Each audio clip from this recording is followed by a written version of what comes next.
Howdy. Today I'm going to talk about trying to make money online and why it can be a difficult proposition. I've been online, since at least 2003, I guess. So what's that, 15 years? I've been online a long time.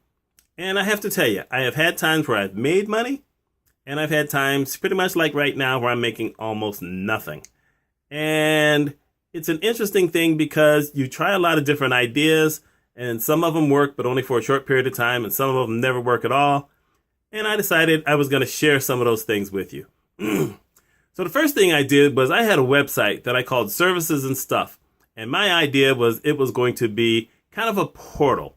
Now, portals used to be big. Actually, directories were really big. And I decided I was going to try something a little bit different. What I was going to do is I was going to have categories of businesses, and I was going to reach out to people and say, hey, do you want to have a free link on a site which might help get you traffic? If you do, this is what I need. I need your business name, I need a link to your business, and then I need a 1-paragraph description of what it is you do. And that's it. That's all I told folks.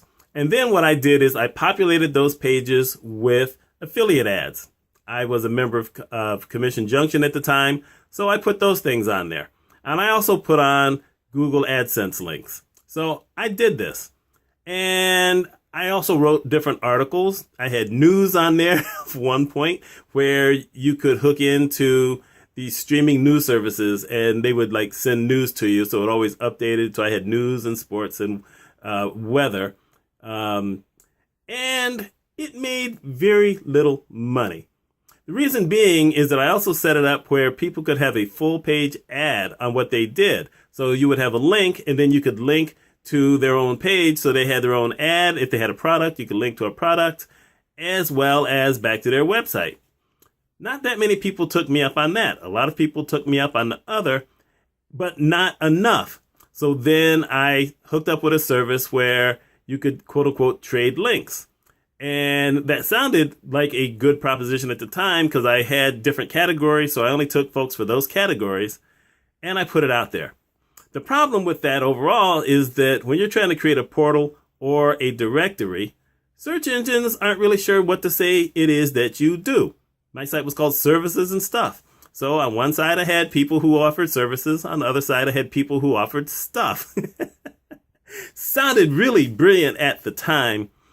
But it was a lot of work. I had to always continually redesign it, different HTML things. I created all my own websites, by the way, just so you know. And eventually I just let it go. I didn't know what to do with it.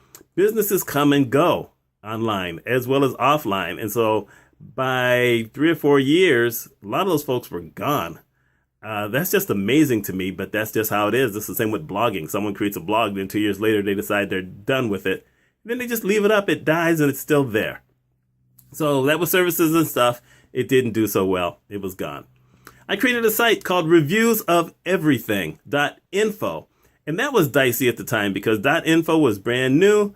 I couldn't get the .com or the .net. I decided, you know what? We're going to break the mold. We're going to do .info. And before I put a site up, I wrote 20 reviews of different things. And I created all these categories.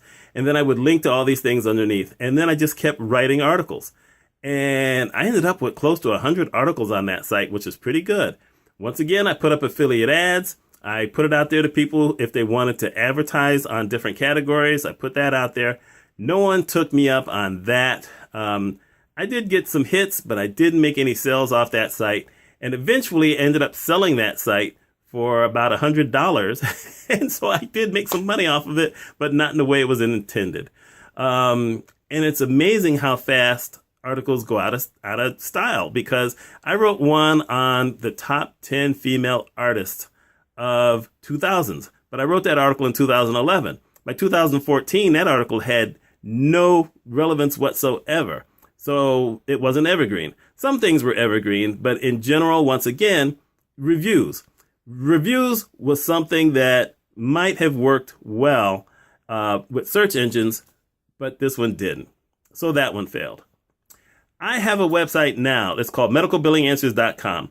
And its initial intention was to help regular people figure out all the ins and outs of insurance. You know, what does Medicare mean? What does Medicaid? What are pre-existing conditions? All that kind of stuff. And I had a blog. I had tons of articles as well. But it turns out that folks will say they need help, but they don't reach out, because I really wanted that to be more services. So I had a page that said, look, if you need specific help, right here, I will send you a link depending on what kind of service you need. I get paid for it, but it could be as low as $20. I had a few people take me up on that. I had one guy who actually paid me $100 to help him out, but he was a physician. And that's kind of how things went in a certain way, where I had more medical billing people reaching out to me than patients, and none of them wanted to pay anything. I still have that website. And here's the thing. At one point, that website was generating $600 a month. And I was feeling like, okay, this is pretty good. I can build off of this. But then Google changed their things, and I would have info links as an affiliate program on that site. And it was going well for a while, but then that's kind of changed up a little bit. So now I'm generating maybe $5 or $10 a month. Ain't enough to really get me far, but I kind of refuse to take that one down because I link it to my consulting site because, you know, I'm not really in medical billing. I'm in what's called revenue cycle. Means nothing to almost any of you. I may put a link up here so you can go read and find out what that means. So I had that site. I have a finance site. It's called Top Finance Blog. And initially, I was doing really well with that. But the reason I was doing well is because I was accepting guest posts. Now, I started off writing everything pretty much for myself. I had another guy who was writing. He's actually the guy I bought it from. So this one I didn't create. I bought it from him for only like $35. And we were off. He was writing, an article once every couple of weeks. I was putting out articles, and it was humming. I had all kind of advertising. I was making about $250 a month off that site. I started accepting guest posts because, with everything else I was doing, it was hard to keep up with. The problem with all the guest posts, of course, is that I had to edit all those things. And at one point, I was traveling back and forth to Memphis, Tennessee, and I just didn't have the time to do all that editing. I mean, I couldn't believe how bad people wrote. And these are people who are supposed to be professionals. And I finally had to say, okay, we're done with guest posting. Just had to stop. Well, I couldn't keep up with the kind of volume that I was getting before. And so right now, let's see, how much money have I made off that site this year? I think I made $25. I've had one sponsored post because most of the people who wanted to write guest posts and get on there aren't from the United States. And so they don't understand that the FCC has put out this rule, which basically says if this is a sponsored post, you have to tell people it's a sponsored post. They don't want anyone to know it's a sponsored post. And I tell them, you have to do it. I also tell everybody that if you write the article, you have to come back and you have to answer any questions that anyone might ask, because I know my bits about finance, but I don't know everything, and especially stuff from other countries, because I also had to tell them they had to gear it toward an American audience. So I did that. And like I said, right now it's not really generating anything, but it did. You see, that's one of the problems with being online, is that things change really fast.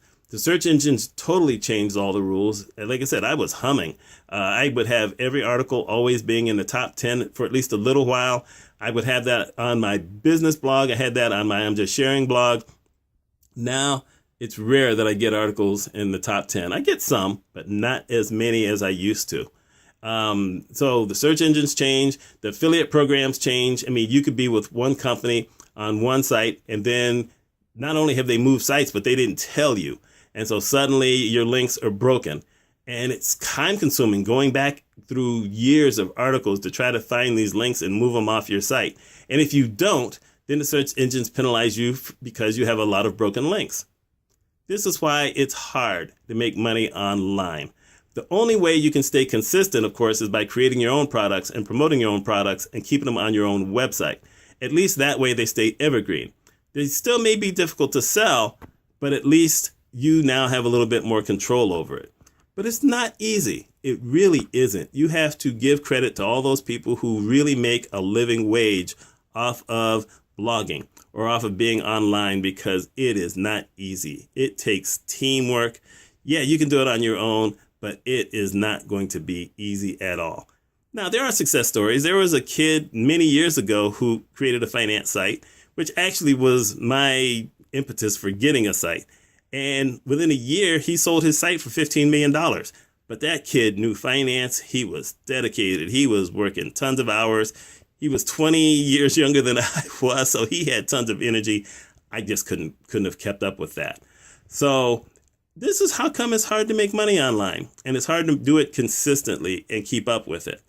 So I'm not saying to quit. I'm not saying don't try. I'm just saying have realistic expectations of what it's going to take and how it could backfire on you in a moment's notice. I wrote an article where I talked about a guy named Zach Johnson who found some major success at one point, but it ended up costing him a lot of money because he suddenly had to buy dedicated servers. He had to basically take care of all the extra traffic, which he didn't expect. It's what he wanted, but it cost him a lot of money. He's figured out his way around it. He does really well, but the amount of work he puts into it, he's even written saying, oh my goodness, sometimes this is just feels like it's just way too much. That's how come Neil Patel has a team. So anyway, that's what I have to say. Let me know your thoughts. My name is Mitch Mitchell, and I hope you have a wonderful day. I'm sorry I'm doing this on the phone because I'm still getting my computer together. I talked about that a few videos ago. Y'all take care.